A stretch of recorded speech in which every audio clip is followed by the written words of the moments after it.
Hey there, everyone. This is Samuel Johnson, and welcome back to the Ben 10 Retrospectives, which is thankfully better lit this time. And today, we're going to be talking about episode 24 of the original Ben 10 series, Ghostfreaked Out. And in this episode, it starts with Ben having nightmares. He's having dreams that involve, as the title says, Ghostfreak. He seems to be urging, he's urging Ben to say, let me out, let me out, let me out. Ben's getting freaked out, but his grandfather and cousin don't really know if it's anything to be concerned about. It's probably, to them, it's just bad dreams. But at the same time this is happening, the Tennysons are going to this prestigious academy or whatever, which Gwen wants to go to. And she wants to make a good impression on the student that's giving them a tour because, I don't know, apparently the student has some leverage on the school. I have absolutely no idea how impressing this one student will ensure that. I'm guessing maybe the student probably put a bad word in if she doesn't do good, but either way, as they're touring the school, Ben is just hallucinating more and more about Ghostfreak, seeing him dashing around, hearing him call his name, seeing him even directly talking to Ben, and it's just getting him more and more freaked out, which is in turn hurting Gwen more because he's her cousin. But at the same time, the circus freaks from Last Laugh, minus Zombozo, who we don't see until episode 3 of Ultimate Alien, are at the school as well by pure coincidence, like like many of the things that the Tennysons come across. But they try robbing it. It causes a ruckus, which gets Ben's attention. He goes and he goes to battle them. He goes alien, of course, but he turns into Ghostfreak, and when he fights them, he's acting more brutal. He's being more vicious. He's just being more unrelenting. And so when he's called out on it, when they say Ben answer, when Gwen actually yells out Ben answer me, he just says Ben. His response is Ben's not here. So, but after scaring Gwen, the circus freaks run off. He goes after them, but the Omnitrix about to time out. He starts freaking out, saying, "No, I'm not going back." And when Ben transforms back, he's relieved, only to find that somehow, I have absolutely no idea how, Ghostfreak he did not transform back. It turns out that he and Ghostfreak just split apart. He's now human again, and of course the Omnitrix has to recharge, while Ghostfreak is now floating in front of him. And it's revealed that by Ghostfreak that his species, the Ectoneurite as he calls them, apparently can achieve consciousness even with just a few strands of DNA. So when an Ectoneurite sample was taken for the Omnitrix, it unfortunately trapped him inside. So after this information is revealed, Ghostfreak sheds the skin that we've seen him in. We finally see his true form, which is just I don't know if I can say creepy. It's more terrifying because it definitely kind of lives up to the hype, because we've seen little bits of it in the series, in Last Laugh, and even a little bit in The Big Tick. But it kind of lives up to the hype. It's, rather than just being a bunch of lines and just one eye, he does still have the one eye, but aside from the ghostly body, that's the only thing that's kind of the same. He's now has these giant claws, he has tentacles that can rupture right out of his chest, and his head is an upside-down skull with just one eye and rotting teeth in the mouth. It's genuinely creepy. But so Ghostfreak, and I know he has a real name that's revealed in like the extras or whatever, and is used later in Omniverse, but at this point I don't care about that. This is Ghostfreak from the Omnitrix. So anyway, Ghostfreak makes his intentions clear that he wants to possess Ben, and because he wants to control the Omnitrix, because it apparently will make him whole or whatever, even though he's perfectly fine. It's just he wants the Omnitrix. But when he tries to possess Ben steps out into sunlight, and the sunlight hurts Ghostfreak, and Max and Gwen catch up with Ben, but Ghostfreak, to try and better handle himself with Ben, goes to the circus freaks, and rather than kicking their butts again, he hires them on as his minions, which is kind of fun, which is kind of amusing. It's kind of amusing as he tosses Thumbskull around. But Ben manages to convince Gwen and Max that Ghostfreak is out, and while I don't think they believe him, while they do kind of play along with him, I don't know if they fully believe him, but they know that something's concerning him, so they decide to help him in his search for Ghostfreak, as Ben knows that he's going to cause harm, but they don't catch it.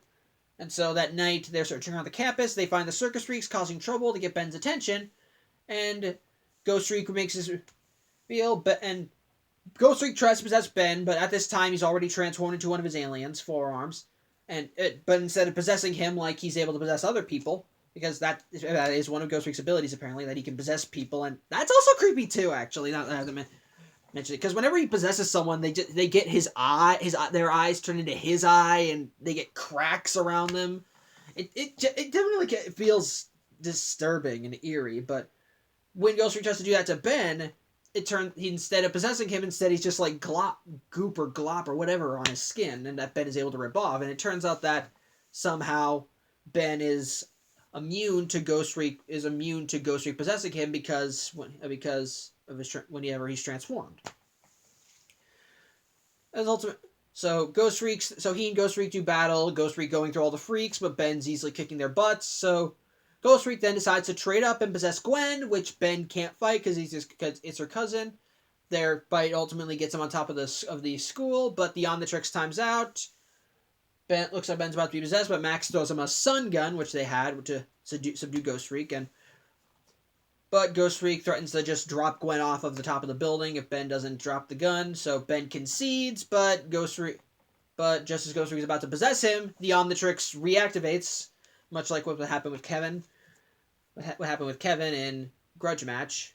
Ben goes gray matter and runs away, while Ghostfreak orders the freaks to take care of the rest of the Tennysons, and they have a final confrontation in a clock tower. The Omnitrix times out. Looks like Ben's a goner, but somehow in the brief few minutes that they were inside the clock tower, it turned from night to day. So Ben rips off the curtains of the clock tower, and the sunlight destroys Ghostfreak. So, okay, I think what makes this episode very good is Ghostfreak himself, because I mentioned before that Ghostfreak's one of my favorite aliens, and honestly, it's not just his powers and this creepy air to him that makes him this. It's also because he's the only one of Ben's aliens that, to my knowledge at least, that actually became a villain. That sprouted off and became his own character,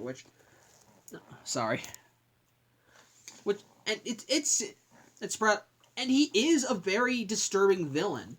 Like, again, even before they did kind of show the eeriness with the voice and just how he turns black and white, but just to see his true form kind of is a nice reveal and just adds to his disturbing factor. What makes it worse for Ben is that Ghostfreak, because of his time in the Omnitrix, knows all of Ben's personal weaknesses. Not like powers or anything. He knows how Ben thinks because for a long time he was Ben.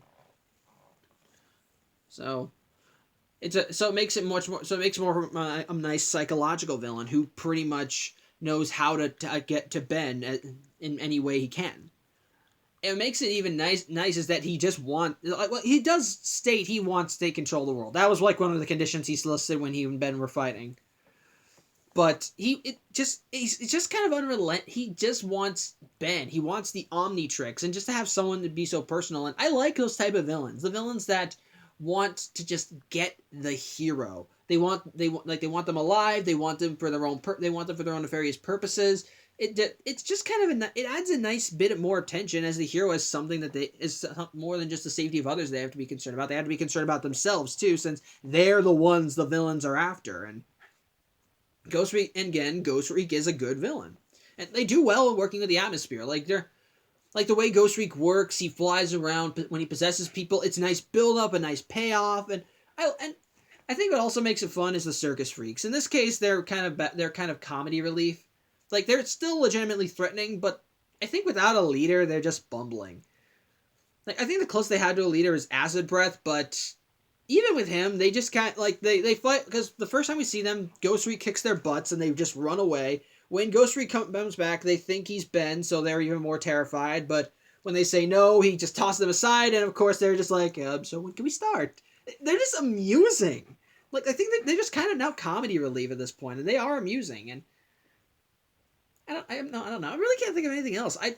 Again, I think the biggest strength is Ghostfreak, and with everything that comes with him, the atmosphere that comes when he's around, his overall design, how it works, even the story progression building up to when he was released in the Omnitrix, which they built up in other episodes, though I will admit not so well, but they did build him up here and there, dropping hints, even giving us hints of what he really looks like under there with the Zombo, with again last laugh.